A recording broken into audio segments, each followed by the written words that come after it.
معزز خواتین و حضرات السلام علیکم۔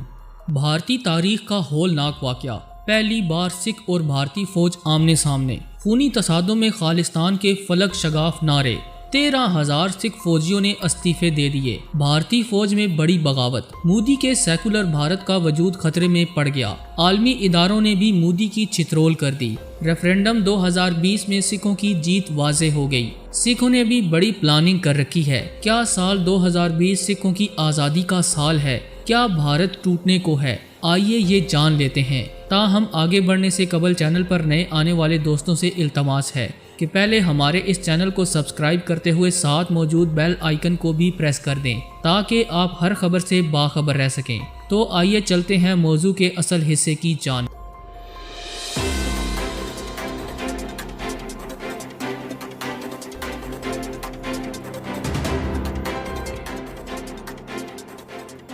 ناظرین گرامی، بھارت ساری دنیا میں سیکولر ریاست کا راگ الاپ رہا ہے، جبکہ اسی بھارت نے اقلیتوں کی زندگی اجیرن بنا رکھی ہے۔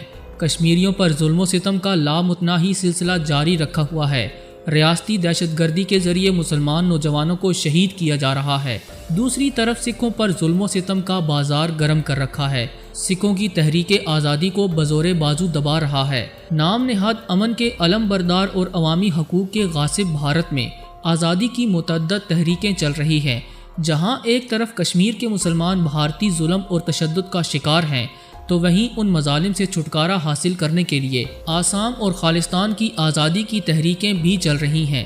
امریکہ اور کینیڈا میں مقیم سکھوں کی تنظیم سکھ فار جسٹس مشرقی پنجاب میں خالستان ریاست کے قیام کے لیے ریفرینڈم کرا رہی ہے۔ بھارت نے خالستان تحریک کے حوالے سے کینیڈا اور امریکہ سے بھی بات کی ہے، لیکن بھارت کو سکھوں کے خلاف ان ملکوں کی حمایت نہیں مل سکی۔ پردھان ورلڈ مسلم سکھ فیڈریشن سردار منموہن سنگھ خالسہ نے کہا ہے کہ نریندر مودی موجودہ دور کا ہٹلر ہے، اس نے ہندوستان میں بسنے والی تمام اقلیتوں کا استحصال کر رکھا ہے، ایک سازش کے تحت گرو گرنتھ صاحب کی بے حرمتی کا سلسلہ شروع کروا کر اس کی آڑ میں ہندوؤں پر ظلم و ستم کا نیا سلسلہ شروع ہونے جا رہا ہے۔ صرف خالستان ہی سکھوں کے لیے واحد راستہ ہے۔ 2020 میں ہونے والا سکھ ریفرینڈم خالستان کے حصول کو یقینی بنائے گا۔ ہماری لڑائی ہندوستان کے لیے نہیں بلکہ خالستان کے لیے ہے۔ ہم غلام ہیں، ہم نے آزاد ہونا ہے۔ 70 سال پہلے کی گئی غلطی کا خمیازہ بھگت رہے ہیں، گاندھی کی بات مان کر ذلیل و رسوا ہو کر رہ گئے ہیں، کاش ہم نے قائد اعظم کی بات مانی ہوتی۔ معزز دوستو، ایک اور اہم خبر کے مطابق چند روز قبل امریکی شہر نیو یارک میں خالصہ کے یوم پیدائش کے موقع پر 50,000 سے زائد سکھ مرد و خواتین نے 23ویں سکھ ڈے پریڈ میں حصہ لیا اور بھارت سے آزادی اور خود مختار سکھ ریاست خالستان کا مطالبہ کرتے ہوئے مظاہرہ کیا۔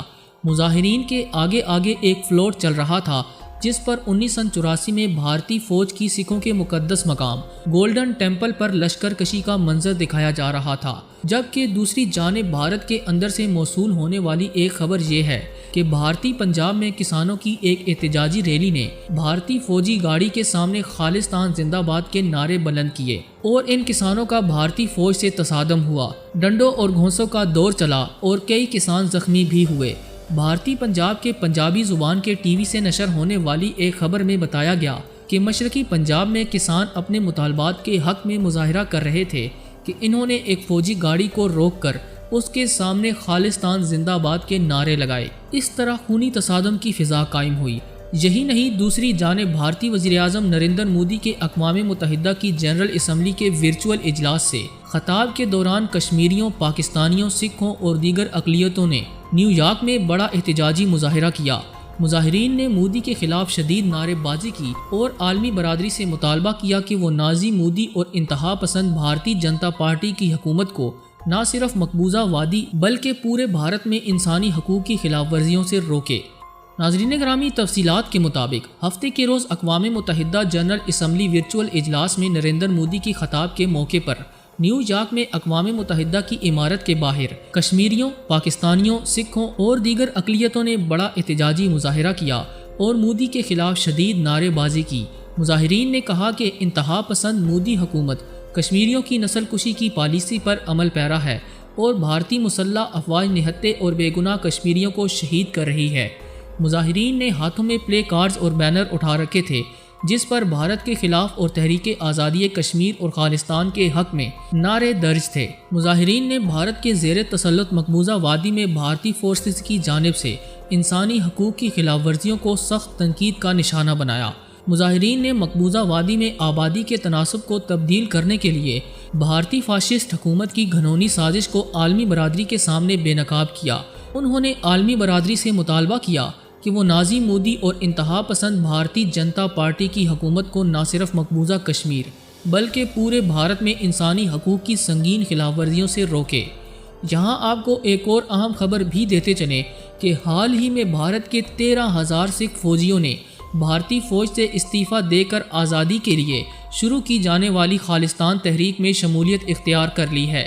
خالصتان تحریک کے ترجمان گوپال سنگھ چاولہ نے کہا ہے کہ سکھ بھارت سے علیحدہ ریاست کا مطالبہ کرنے والے ہیں۔ بھارت کے زوال اور ٹکڑے ٹکڑے ہونے کا وقت شروع ہو چکا ہے۔ خالصتان تحریک مضبوط ہو گئی ہے اور سکھ بھارت سے علیحدہ وطن خالصتان کا مطالبہ کرنے والے ہیں۔ تحریک آزادی کشمیر اور تحریک خالصتان ایسی دو تحریکیں ہیں جن کا دشمن ایک ہی ہے، یعنی بھارتی ہندو۔ دونوں تحریکوں نے فیصلہ کیا ہے کہ اب مل کر بھارت سے آزادی حاصل کریں گے۔ معزز دوستو، بھارتی سکھوں کا کہنا ہے کہ شہریت کے متنازع قانون کے خلاف وہ مسلمانوں کے ساتھ کھڑے ہیں۔ ایسے کالے قانون کو کبھی تسلیم نہیں کریں گے جس سے کسی خاص مذہب کو نشانہ بنایا جا رہا ہو۔ آج مسلمانوں کے ساتھ یہ سب کچھ ہو رہا ہے، کل ان کے ساتھ بھی ایسا ہو سکتا ہے۔ ہریانہ سے تعلق رکھنے والے سردار امرجیت سنگھ کے مطابق بھارت میں ہزاروں ایسے ہندو، سکھ، بدھ اور مسیحی تارکین وطن عشروں سے مقیم ہیں جو پڑوسی ممالک کے سیاسی حالات اور مجبوریوں کی بنا پر اپنا ملک چھوڑنے پر مجبور ہوئے اور اب کئی برس سے بھارت میں مقیم ہیں۔ ایسے لوگ کہاں جائیں گے؟ شہریت قانون کی مخالفت اس لیے ہو رہی ہے کہ تارکین کو شہریت دینے کا فیصلہ مذہب کی بنیاد پر کیا گیا اور مذہب کی بنیاد پر مسلمانوں کو اس سے باہر رکھا گیا ہے۔ انسانی ہمدردی کی آڑ میں اس قانون کا مقصد سیاسی ہے۔ شہریت کے نئے قانون کے تحت بھارتی ریاست آسام میں ہندوؤں کو تو شہریت دی گئی ہے، لیکن لاکھوں مسلمانوں کو گھس بیٹھیے قرار دے کر شہریت اور قومیت سے محروم کر دیا گیا ہے۔ آج مسلمانوں کے ساتھ یہ ہو رہا ہے، کل سکھ قوم کے ساتھ بھی ایسا ہو سکتا ہے، کیونکہ ماضی میں بھی خالصتان کے نام پر ہزاروں سکھ خاندانوں پر مظالم ڈھائے جا چکے ہیں۔ یہی بات سکھوں کو پریشان کر رہی ہے اور وہ اپنے حق کے لیے اٹھ کھڑے ہوئے ہیں۔ سکھوں کا کہنا ہے کہ ہم دیر سے بیدار ہوئے ہیں، لیکن اب ہم جاگ اٹھے ہیں۔ ہم نے پورے ملک کو بیدار کر دیا ہے۔ سکھ قوم شہریت کے متنازع ترمیمی ایکٹ کو امتیازی قانون سمجھتی ہے۔ اب ہم بھارت کو خالصتان بنا کر ہی دکھائیں گے۔ ناظرین گرامی، حالات بتلا رہے ہیں کہ مودی جی کا بھارت ٹوٹنے کو ہے اور یقینی طور پر خالصتان ریفرنڈم 2020 بھارتی تاریخ کو بدل کر رکھ دے گا۔ اس حوالے سے آپ کی رائے کیا کہتی ہے؟ کمنٹ لازمی کیجیے گا۔ کیا آنے والے دنوں میں بھارت ٹوٹ جائے گا اور سکھ ایک نیا ملک یعنی خالصتان بنا لیں گے؟ ہمیں آپ کی قیمتی رائے کا بے صبری سے انتظار رہے گا، اور اگر آج کی یہ ویڈیو آپ کو پسند آئی ہے تو اسے لائک کرتے ہوئے دیگر دوستوں سے شیئر ضرور کیجیے گا۔ آج کی ویڈیو میں بس اتنا ہی۔ اگلی ویڈیو تک کے لیے اللہ نگہبان۔